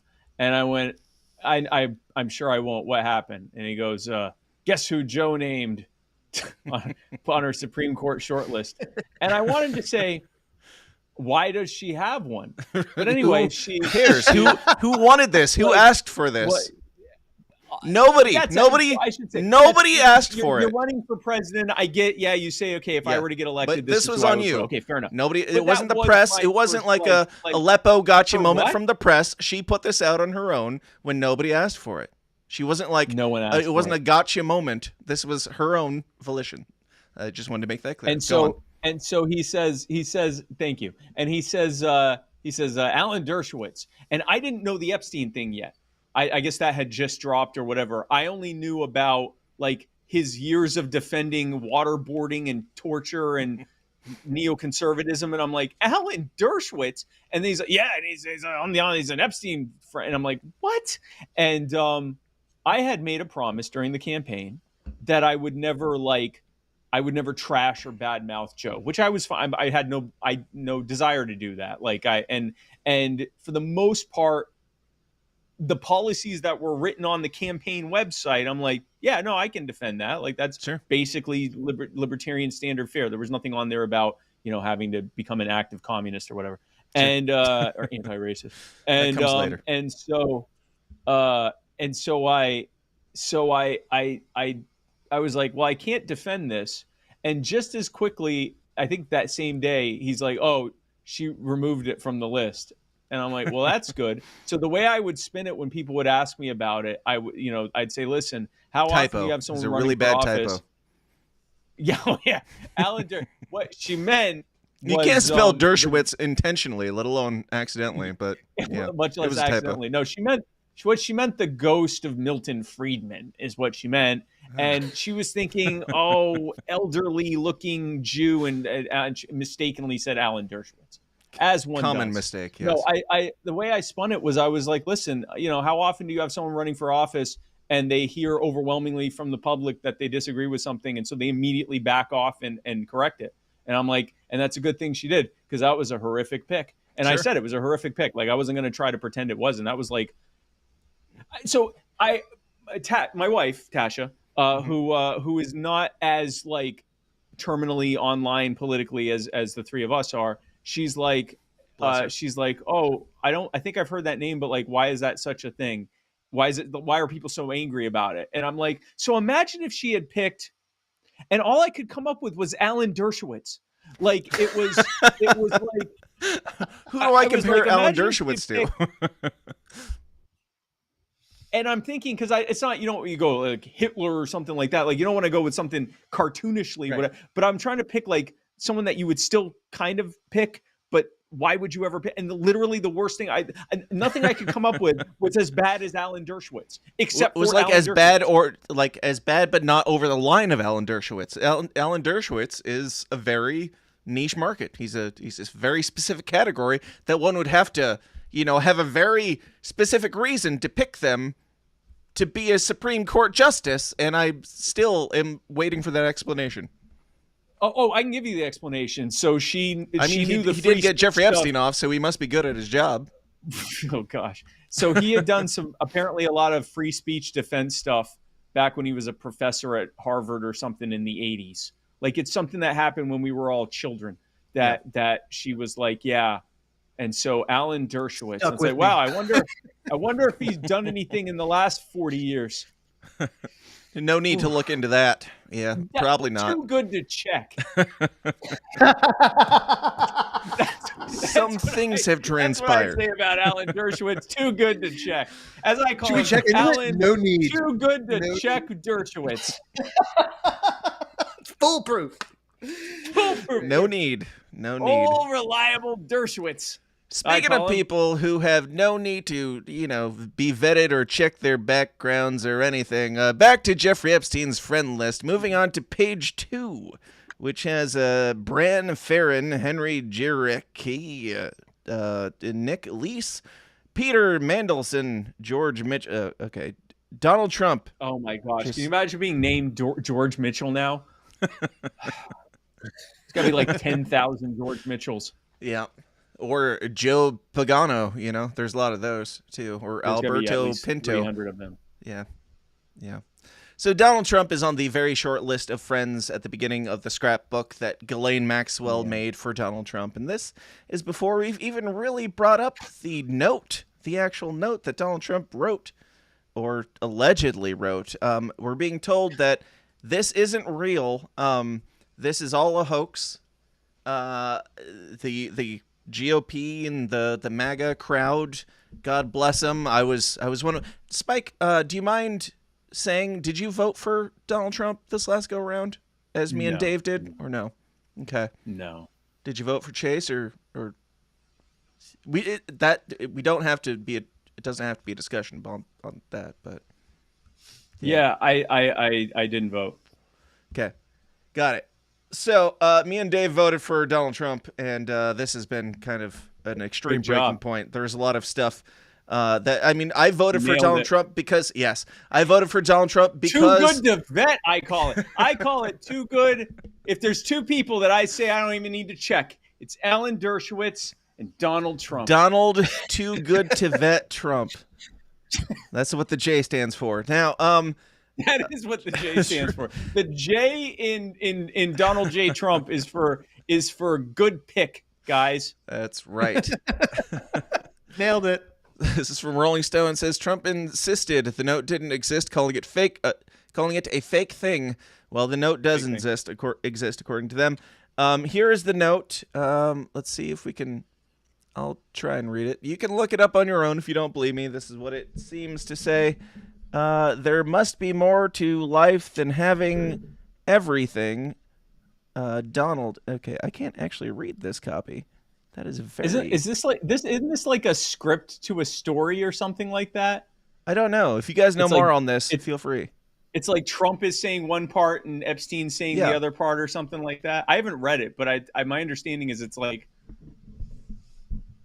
It doesn't really matter so much what it says. It's got it exists. This is the note, and it's got the body of a woman drawn around it, which has very small breasts. Some have speculated that might be, indicative of things. And then it has his name scribbled at the bottom in the pubic region of the outline there, and his little script poetry, whatever you want to call it. again, a lot of people are saying that because the signature is not exactly as it's been written other places, that means it's not Donald Trump's signature, and definitely cannot be real. Now, this file dump is like pages and pages and pages long. Like, this scrapbook was extensive. I will say, there's less horrifying things in there than you would expect from a Ghislaine Maxwell scrapbook for Epstein's 50th anniversary than it is. But, I mean, it's a lot of letters from people like Donald Trump and a bunch of other high-class individuals, and a lot of names are redacted, a lot of faces are redacted, a lot of things are redacted, and it seems like also they're writing their notes knowing that, you know, if this ever got out, we wouldn't want our name on it. They aren't going to say we enjoyed the pizza party or anything. But go ahead, Spike. You're about to explode. It looks like. This? Okay, so you know, if you're one of Epstein's friends, you know what's going on. You're either participating in it or you just know it. Yeah. And which means you're kind of participating in it by not saying anything about it. Whichever. Why would you, like, if they're like, hey, we got this giant dossier of evidence that we're collecting of everyone, would you like to sign it? Like, what were they thinking? I mean, these people were interacting with this guy on a business level to some degree. I'm sure that some of them were taking part in certain, like, there are some notes in this that are like, sounds like they're from family members and things. They're like, we watched you grow up, and it's great to see that you've been a successful businessman. So probably a lot of people didn't know in here. I guess, but the island, the people going to the island would know. That's fair enough. Yeah, I guess there were definitely some people who like I said, know. a lack of things that are damning evidence to anything. Like, there's a note from Alan Dershowitz that's like, hey, look at this article that I wrote up that helped push all the attention away from you and toward the Clintons. Like, that's a bad thing. But there's literally nothing that I have found in there that's like, hey, we remember when we raped kids on the island or anything? And there's nothing even like, you remember the pizza party? There's nothing even as damning really as the Podesta emails and that shit. So, yeah. So my thing, and you may have, I don't know if you've seen this or not. I saw a picture that I assumed was AI, and I guess they're claiming it's 2 screenshots from a video from like 1992, and it's Trump and Epstein sitting next to each other, and there's like a really young girl on Epstein's lap. And so in one of the frames, it's showing them like all smiling at the camera. And then in the second one, it's showing Trump and the girl like kissing, like, you know, like you can't tell if it's like just a peck kiss or whatever, but they're kissing on the lips. And when I first saw it, I'm like, yeah, right, that's AI. And then I saw that people were being claimed anyway. I don't know if the video is out there, but it's being claimed that those are frames from a video. Have you seen that or heard? Do you know what I'm talking about? I do know what you're talking about. I haven't seen any conclusive evidence of anything. Alert. I don't know if it's real. Yeah, like there's a lot of things like that, and there's a lot of things, and fuck the Democrats for making it a problem to know whether it's real or not, because they have gone more conspiratorial than us conspiracy, quote unquote, guys have gone. Like, they've taken it all and been the same as a lot of conservatives did with the Hunter Biden laptop situation. Like, they fabricate things that are even worse than what they are. But the thing that is the truth and the reality of the situation, I am willing to bet is bad enough that you guys will have your win and Donald Trump will be arrested if anything comes out. I don't want that to be true, but like, you don't have to fabricate extra stuff. And at this point, I don't even know what is true and what's not without, digging through documents. And I feel like these documents, and even though this is just the birthday scrapbook, like, this seems more legit than anything I've seen so far, because it's not pointed in any direction that is to frame anybody. It doesn't seem like they're trying to get anybody. There are some things that are redacted that I have very specific trouble with, but I'll bring that up in a minute. Dave, what were you going to say? Yeah, I just, like, if we're just to go along with the official story, the official narrative, that ever since Donald Trump was elected, the left, or whatever you want to call it, has thrown everything at the guy, from Russiagate, all the lawfare stuff, Butler, Pennsylvania, all this shit to just thwart his efforts. And the whole time, while they're running the show, his people are saying, release the Epstein shit, release the Epstein shit. Yeah. And then once he comes in office, his son, and all the people, right? Everybody around him. And then when he gets in office, then new evidence comes out that like would make him look bad. Like it just, I don't know, man. I think he's like a complete narcissist. He's guilty of awful shit, but I'm just not sure. This is not convincing me. The amount of obvious lies that like they're clearly lies, not because I know what the truth is and they're saying the opposite, but because what they've said compared to what they've said is the opposite. They have to be lying somewhere at this point. Like it doesn't bode well for them. He may not have anything to do with Epstein. I hope not, but his actions seem to point in another direction. I would have, because my understanding was that before all of this, my understanding was that he was friends with Epstein and that he kind of had stopped associating with him. Sure. And that I know there was a video at one point where he's like, "Hey, like some young, like," and it was like either he knew something was up, or my impression of it anyway was either he knew something was up and backed off, or suspected something was up and backed off. But I'm like, the fact that he knew Jeffrey Epstein or was even potentially friends with him at some point in and of itself wasn't damning to me, because it's like Jeffrey Epstein was a socialite billionaire in Florida. Mm-hmm. So was Trump. Friends with everyone. Why wouldn't these people know each other? They've definitely crossed paths. I wasn't all that suspicious of him until even when Elon put out his thing and then deleted it. I'm like, that's interesting. But that. And Elon at the time was having beef with Trump and just left the administration. So it's like, is this just like angry X shit? Who knows? Exactly. And then it's been how Trump has acted has been the most like glaring thing to me. How he has been like, he has gone, like you said, from saying we have to release it, we have to release what's in there, to going, it's a hoax, it's a Democrat hoax, stop talking about it. And here's the thing, of all the people, there's a lot of people around him, the Cash Patels and Dan Bongino's and everybody, Pam Bondi, his kids, everybody was saying release it.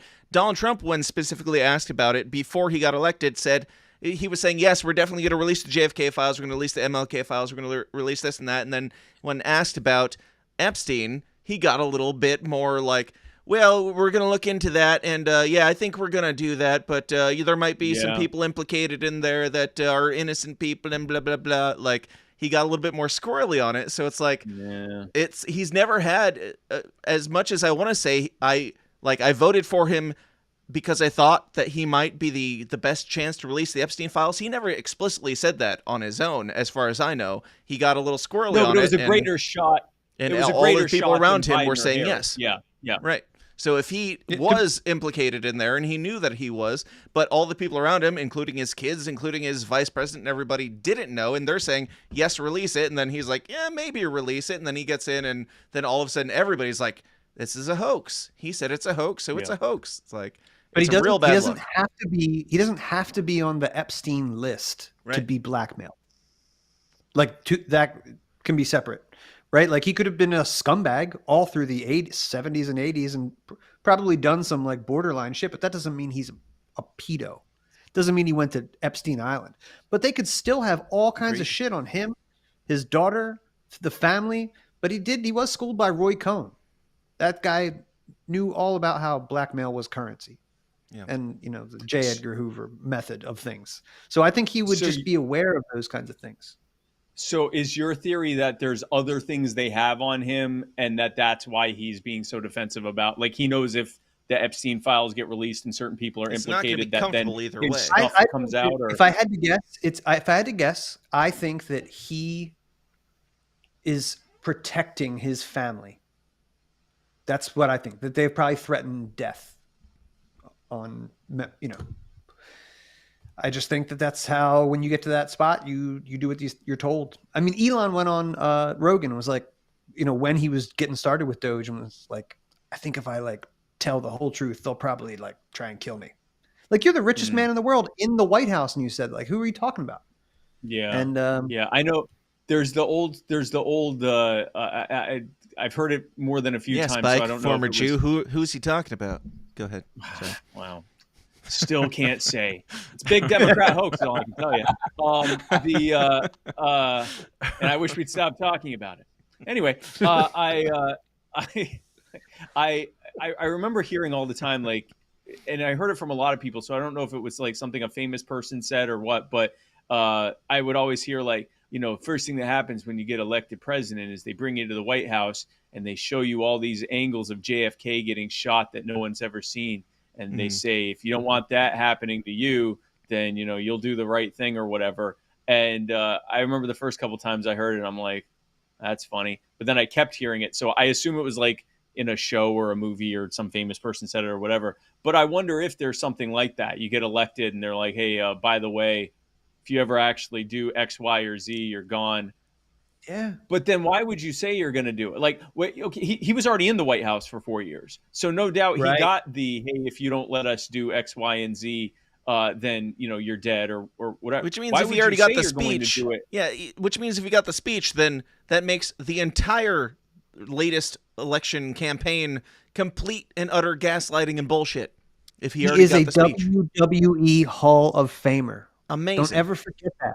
Don't ever forget that. He had that. an amazing PR team around him or something this go around, because some of the propaganda they put out, choice. I'm a propagandist myself, and man, they really got me, and they really sold it hard. They sold it well, and I commend them on that. They did a good job. Yeah, he even showed up. And now we're bombing Qatar because just because you do. You bomb Qatar. I will say this. A lot of people are, this is, I know the difference between libertarians and other people. One of them differences, when the average person out there heard that Trump was changing it to the Department of War, from the Department of Defense back to the Department of War, you had his supporters who were like, yeah, good. Let's go. It's about time for us to start getting aggressive. We've been playing, we've been playing defense. We've been pretending to be anti-war for too long. And then on the other side, they go, oh my goodness, he wants to start wars everywhere. And all libertarians were like, it is the Department of War. I mean, at least it's truth in advertising now. Like, that's not the problem. The problem is what they do, not what it says outside of the Pentagon. It's what's happening inside of the Pentagon that actually matters. Like, I guess. At least they're not the problem lying about it anymore. I agree, but the problem for me is that for the propaganda to be telling you that it's about war, I would rather have the propaganda be Donald Trump coming to the Libertarian National Convention and saying I'm anti-war, or going on CNN and saying I just want the dying to stop. Even if it's not going to stop, I would rather him be saying it. I know it's great that he's being honest now or whatever, but I would prefer the zeitgeist to be that we are talking about. We're talking about, like, what you talk about with You Are the Power stuff, bringing it back because I'm a good host. With You Are the Power stuff, like pressuring these people to, even if they don't mean it, to have the right opinions on certain things that they can actually impact change on that we cannot. Like with Donald Trump, I loved, even though I didn't fully believe that he was anti-war, I loved when he was talking about anti-war, because at least we are talking about being anti-war. That's true. With now we have. The propaganda is the Secretary of War is putting out ads that are saying, we are in the business of war. It's literally how the ad ends. We are now in the business of war. They're not even pretending. Like, where did that happen in the last 6 months since Donald Trump was anti-war? Well, what happened is he's a lame duck, and he's telling us what he always thought. Like, I think we're now getting like pure unfiltered Donald Trump's thoughts on things, and it turns out he's like the boomer comment section on any Yahoo News article, and we're seeing it in real time. I agree with what you said. I do think there's not necessarily a counterpoint, but something that also is true at the same time. So it is true that it's good, even if they're not telling the truth, if they're saying things that help push that Overton window closer to our opinion. The flip side, though, or I guess at the same time, is that, what also happens is it does make it more popular, at least to one group of people. But the other thing that happens is when what's actually being done, which is a continuation of neocon foreign policy, when that leads to blowback and destabilization and all the bad things, people will go, see, that's what happens when you try to be a hippie peacenik. We need even more war. We see this with like small government conservatism, right? Republicans have been giving lip service to this for decades. Now they don't even bother giving lip service, but they used to give lip service to it. And then they get in office and they'd continue Democrat policies, sometimes even expand upon them. And then when that would go poorly, the Democrats would say, see, this is what pure, unfettered, small government capitalism looks like. We need even more big government socialism, or big government, whatever they call it, democratic socialism, whatever. And they'd push the needle even further. So it's true that rhetorically it's good that it kind of pushes the Overton window one way. It's also true that by still doing the bad thing and calling it the good thing, it actually weaponizes people in the long term against the good thing and gets them to support more of the bad thing. Yeah, and we're also seeing a lot of that with the Democrats are now anti-war again all of a sudden. Like, they weren't anti-war when it came to Ukraine and all that. When the Republicans were pretending, including Donald Trump, to be anti-war, they weren't anti-war, and now they're anti-war. And so I'm just here like, stop making me agree with the Democrats, because I'm glad that the Democrats are now again anti-war, but they're only anti-war because Donald Trump is pro-war. Stop being pro-war. You stop being pro-war too. Like, if anybody actually stood on anything, then we could agree on one thing. We could at least agree to be pro-war. But now we have the Democrats pretending to be the heroes, and Gavin Newsom is going to probably walk into the White House because Donald Trump is currently handing it to him by being the pro-war candidate. Yeah, I will say that I am old enough to remember the so-called anti-war left, the anti-Iraq war rallies during the early 2000s, early and mid 2000s, and I remember because I was in my early and mid 20s when those were happening, and I remember people going, these Democrats, they weren't against the war back when Bill Clinton was in office, which it turned out that was true. And as soon as Obama was in there, all those rallies and all of that stopped. Like literally all of it stopped. And it's also true that, I remember all the right-wing chest beating about gun control when Biden was in office. And that is not all done, but it's mostly done. And you now have people that are pushing for, gun control for specific groups of people. And even though, like, I remember it was only a few years ago, we were being called dangerous psychopaths for the crime of wanting to go outside during a bad virus season. And many of those people that were targeted for that are now turning around and going, well, if people have mental illness, they shouldn't be able to get a gun. It's like, who do you think that's going to get used to? Why am I frozen? You're frozen. You're entering the Matrix currently. If you need to hop out and hop back in, we'll do just a few more minutes. For anybody, you're still matrixing. For anybody who was planning on an after party, we were planning on an after party too, but we're not going to be doing an after party. We will do a bit more here. And you guys got the after party free, live, public, because I didn't want to just be sad the whole time for the public. But Spike, can you try going out and come? Yeah, I'm trying something. I'm coming back. I'm coming back. Here we go. Absolutely agreed. But I'm here. Yes. Hello. Why is this happening? No, it's worse. It's worse now. It's worse. It's the Jews messing with your connection, Spike, because you're not on the team anymore. Oh, I didn't even tell our secrets. What? We didn't even get to the after party where I was going to really dig into the listener questions. It is, well, you're like major lagging. Yeah, you're responding. No, I'm good very now, slowly. right? Yeah, no, I'm not. No. No, I'm literally watching myself. Why don't you click the X and then click the link I sent you again and come back in? Wait, say something. Oh my gosh. Okay. Wait, you might be catching back up, and then he's gone. All right. Well, that was Spike Cohen, everyone. Thank you, Spike Cohen, for being here. Dave, any thoughts on Spike Cohen while he's coming back in? Go ahead. Hi. Hi, you're back. I did it. Yes, you did. where were we? What were I we don't talking know about? of any Jew conspiracy. That's what I was saying. Oh, right. Yes, as you have to. Now there's I did want to bring this up. I know we've kind of jumped around here, but that's what we do. This is another letter from the Epstein birthday files, and there were a couple notes in here that I thought were noteworthy. I don't know who this is from because it's signed from Degenerate 2, number 2, Degenerate II, aka Redacted. Why is it redacted? That's a great question because it's addressed to birthday greetings to Degenerate 1 from Degenerate 2. Name actually redacted. Give me one good reason to redact whatever name Degenerate 2 is, and I'll happily pay the taxes to help cover up their story. But they said such things like, where is it? Oh, here. I don't know if I can. No, I can't really highlight. I could if it was a PDF.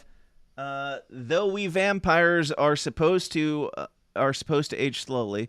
So he's talking about the 50th birthday, but he referred to him and Jeffrey Epstein as vampires and how they're supposed to age slowly. He also said, I've got it up here. So many girls, so little time in there. And, vampires are supposed to age slowly. I'm not saying adrenochrome. You're saying adrenochrome in your head, and you just don't want to say it out loud because that makes you sound like a crazy person. But vampires are supposed to age slowly from Degenerate 1 to Degenerate 2 and redacted by your tax dollars to the federal government that inevitably spent at least $100,000 probably to take that Sharpie marker and go, Spike, any What's thoughts? an expensive Sharpie? Yep. Why? Do they even try to explain why they redacted these things? Like, is there any real attempt to be like, well, it's really important for national security that you not know who Degenerate 2 is? That's Anthony Fauci voice, by the way.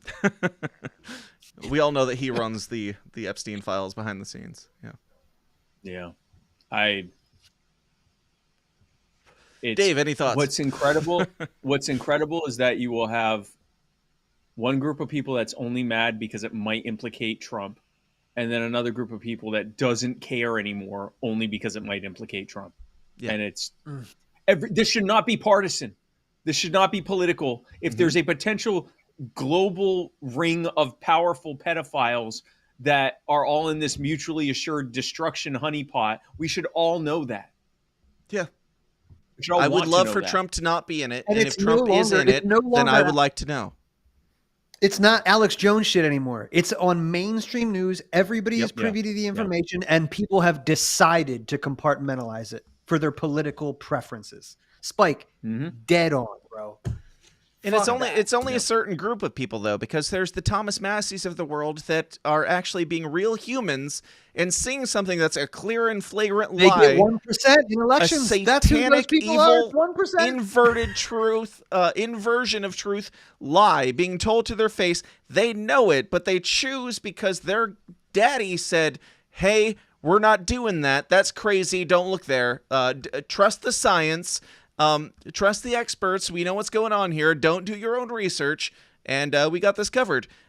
Also, trust the plan. Could be thrown in there. I remember neocons saying, don't worry, guys. Even if there aren't any weapons of destruction in Iraq, they'll put them in there. And they were okay with that. Like, at that point, they just wanted to win the argument that they were having with their Democrat friend or their, libertarian friend or whatever who was against the war. And it was like, so you're okay with lying to explain? And I'm not saying every neocon's like this, but I remember people saying this. I remember, to some extent, kind of hoping that they'd put it there. When I was a neocon, I was hoping that it was real more than anything. But yeah, if when I'd hear someone say they'll put it in there, it's like, well, we might have to break some eggs to make some omelets. And it's just, when you're in that mentality of the ends justifying the means, then you will justify lying to justify what would essentially then be mass murder. It was not a defensive effort. It was literally an act of mass murder at scale. And we're now, being okay with justifying lying about it. And so this is, if you're okay with millions of people being murdered and lying about why we did that, then hey, what's a few hundred or a few dozen girls that were treated horrifically and harmed by powerful adults. Mm-hmm. Absolutely. And we've also got Donald Trump.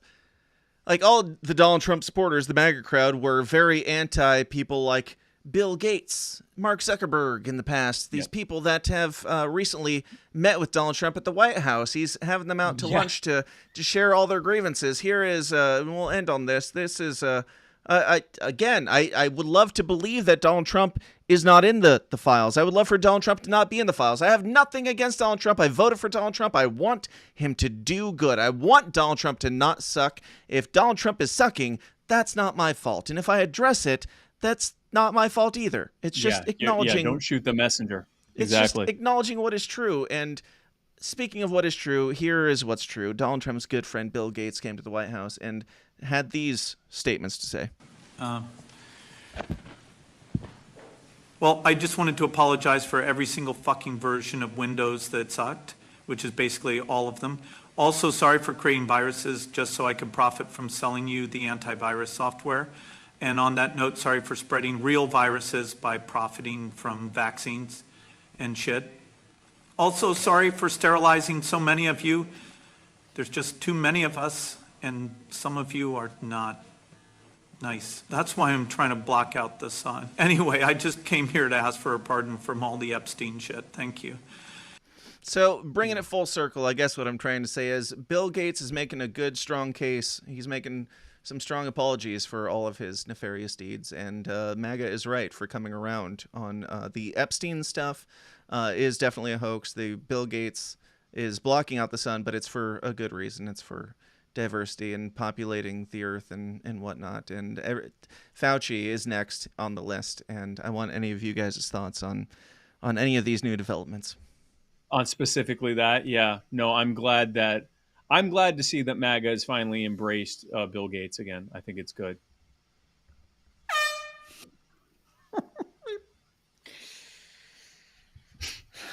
Dave? Listen, I'll say this.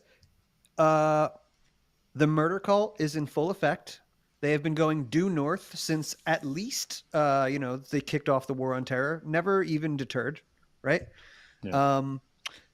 Operation Warp Speed was a military operation. That's who does operations. The military does operations, not big pharma. They do drugs and stuff. The military does operations. And you got guys like Bill Gates who were blackmailed by guys like Jeffrey Epstein to do certain things. And now everybody's playing nice. The same guy who was Zuckerberg's in the room too, who was censoring everybody for saying, "Oh, you're fucking killing people." For years we went through this, dudes. We're not quite pissed enough yet. They are just rubbing you like your dog, just rubbing your dog and face in the shit. That's what they're doing. That's what I see when I see these people sitting down to dinner. So, I don't know. I hate them so much. I'm trying to suppress my rage, but it's like. Here's the thing. How come I never heard this from you when Biden was president? Fair question, bro. You're right. I'll be better.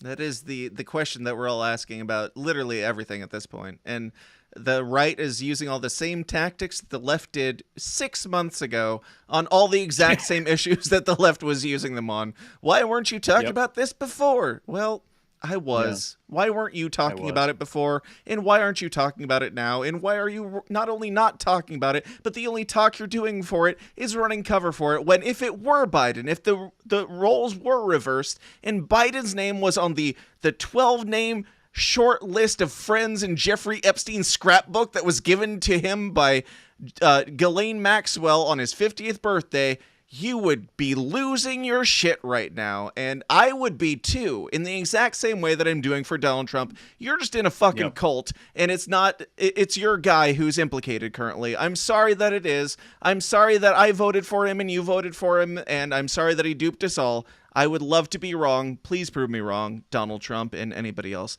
Do you guys got any final thoughts before? Yeah, I didn't vote for him, and I wished he would do well. I posted like I think minutes after he was confirmed as president, and I was waiting because I was like, yeah, I'm pretty sure he's going to win, but I was waiting until it was like officially confirmed or whatever. And I put out this thing saying, hey, Donald Trump ran an amazing campaign. A lot of it was based on making a lot of promises to libertarians and liberty lovers of different things he was going to do. And I kind of listed out the different things he had said he was going to do. And I said, I wish him, I pray that he has great success in accomplishing and fulfilling those wishes or fulfilling those promises. And I had people like, attacking me and saying, oh, you think he's going to do it? I'm like, I suspect he's not going to do most of this, but I hope he does. And I want him to do well. And I had people going, oh, yeah, you're a big Trump supporter. I'm like, I ran against Trump 4 years prior and certainly I've had my share of critiques of him over time and continue to. But he's in that office. What he does affects us. I pray he does well. I pray even now that for a reconciliation. I pray for a softening of his heart, that he'll turn and do the right thing. Like, I think we should all be praying for that. Mm-hmm. Absolutely. Now, we are going to wrap up here.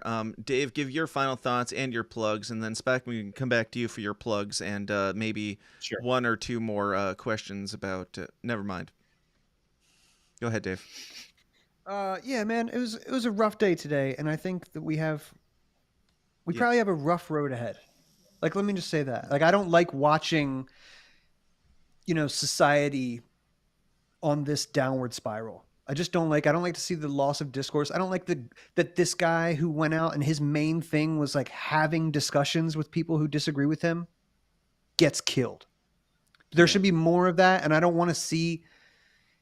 He's not even like a dissident. He's not even like he seems like a nice guy. Again, none of us like subscribe to his podcast. I've never listened to it. I've seen him on some shows. He seems cordial, but I don't celebrate death, man. I didn't celebrate Osama bin Laden's death. I don't celebrate when like the Rothschilds die. Like, I'm not going to shed a tear, but like, I don't celebrate death. And I don't like that that's where our culture is at. And I think that comes only from being 25 years into a murder cult's, war on terror or whatever. Like, that's what I will say. I'm less upset when a murderer dies than a guy that what's talks on the internet. Bro. Forget what's on Netflix. Forget what you're watching. Forget what's just the actual shit that's going down. What your economy is focused on is death. And your culture is going to reflect that, even if like you have different pictures playing in your head because we're pacified enough. Put that aside. Like, really get your shit right. Get armed. Get a gun. Carry it. Learn how to use it. And, pray for the best, like Spike said, dude. Hope that Trump has some kind of a turn, but prepare for the worst. That's what I would say. Thank you, Dave. You are the actual host of this show behind the scenes. You're the host Illuminati because you did bring it back to the actual topic that I'm sorry, completely forgot about in our wrapping up here. And yes, well, very well said. Yeah, crazy times that we live in, and very dark ones today. I'm glad that we had a time to unwind a little bit and, make light of other also dark situations, but bring some levity to these dark days. And I'm thankful for you guys both being here and doing so, because I didn't know where this episode was going to go. And I'm very pleased with where it did go. Chat. Thank you. Spike, what are your, if you have any final thoughts on the Charlie Kirk situation, but go ahead and give your plugs, and we will get the fuck out of here. Well, I'll start with the plugs. If you want to be a part of the fastest growing movement within the libertarian movement and actually help people who are in need right now, help people stop terrible things from happening to them from their city and state level governments, come join us at youarethepower.net, and you can be at the tip of the spear of this movement that we are growing every single day. I'll end on the just all the horrific things we're seeing, the murders and assassinations and everything else. I look at this with fresh eyes in the last few months. I see a fallen people and fallen collectively, but even on the individual level. The reality is we are all born into not just a world of sin, but also we're born into flesh of sin. We're born into doing things that deep down we know we shouldn't do, and wanting to do even worse things. And the good news is that the God who created us eternally before he created us knew that we would be like that. And instead of just smiting us and saying, okay, well, that wasn't a good idea, and just wiping us away, he did the opposite. He actually came to earth to die for our sins, so that even though we are still broken and filled with sin, even though we routinely snub our noses at him and thumb our noses at him and act like his enemy, as futile as that is to act like the enemy of God, we still do so. And his response to that is to love us, forgive us, and give us an opportunity for eternity with him. And all we have to do is believe that he sent his only begotten son to die for us, and to repent of our sins to him, to believe in him, and to turn our lives to him. And so if any of what I just said resonated with you, I invite you to do exactly that, and to turn to Jesus and to turn to God and to give your life to him. Because I can tell you, look around you. There's nothing here that is worth devoting your entire life to. You've got your family, you've got your own life. All of those things are going to go away. We're all going to die relatively soon. And everyone we know is going to die relatively soon. Every person that's ever going to exist will die relatively soon. But there is something eternal, and that is God's love for us. And I hope that you turn to it. Thank you, Spike Cohen. So sorry. Dave hates me so much.